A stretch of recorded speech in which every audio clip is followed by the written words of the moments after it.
এতদিন আপনারা বিভিন্ন রকমের কেক কিন্তু খেয়েছেন এবং লেমন কেক কিন্তু খেয়েছেন, কিন্তু এই কেকটা সম্পূর্ণ অন্য ধরনের এবং এত সহজে ঘরে যে এত সুন্দর লেমন কেক বানানো যায়, এটা একবার ট্রাই না করলে বুঝতে পারবেন না। কীভাবে দেখাচ্ছি শুধু সেটা ফলো করুন, খুব সহজেই পারবেন। একটা সাধারণ আমি লেবু নিয়েছি, লেবুটার জাস্ট ওপরের খোসাটা একটু খসে খসে নেবেন, সাদা অংশটা নেবেন না, তাহলে তেতো হয়ে যাবে।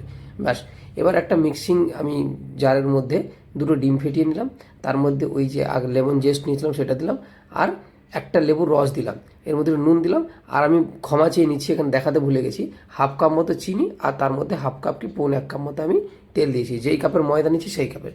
এবার পুরোটাকে মিক্সিতে ঘুরিয়ে নিয়ে 10 থেকে 15 সেকেন্ড একটা এখানে মিক্সিং বলে নিয়েছি। তারপরে 1 কাপ ময়দা দিয়েছি, তার মধ্যে 1 চামচ আমি বেকিং পাউডার দিয়েছি, আর একটু বেকিং সোডা, এখানে ভ্যানিলা এসেন্স দিয়ে ভালো করে এটাকে মেখে নিলাম।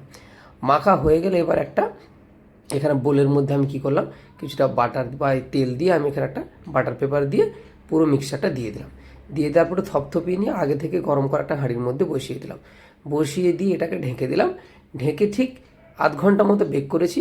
দেখুন এবার একটা ছুরি ঢুকিয়ে দেখলাম একদম ক্লিন এলো, পরিষ্কার হয়ে গেছে। ব্যাস, এবার এটাকে ঠান্ডা করে ডিমোল করুন। দেখবেন কত সুন্দর হয়েছে, যেমন ফ্লেভার সেরকম সুন্দর।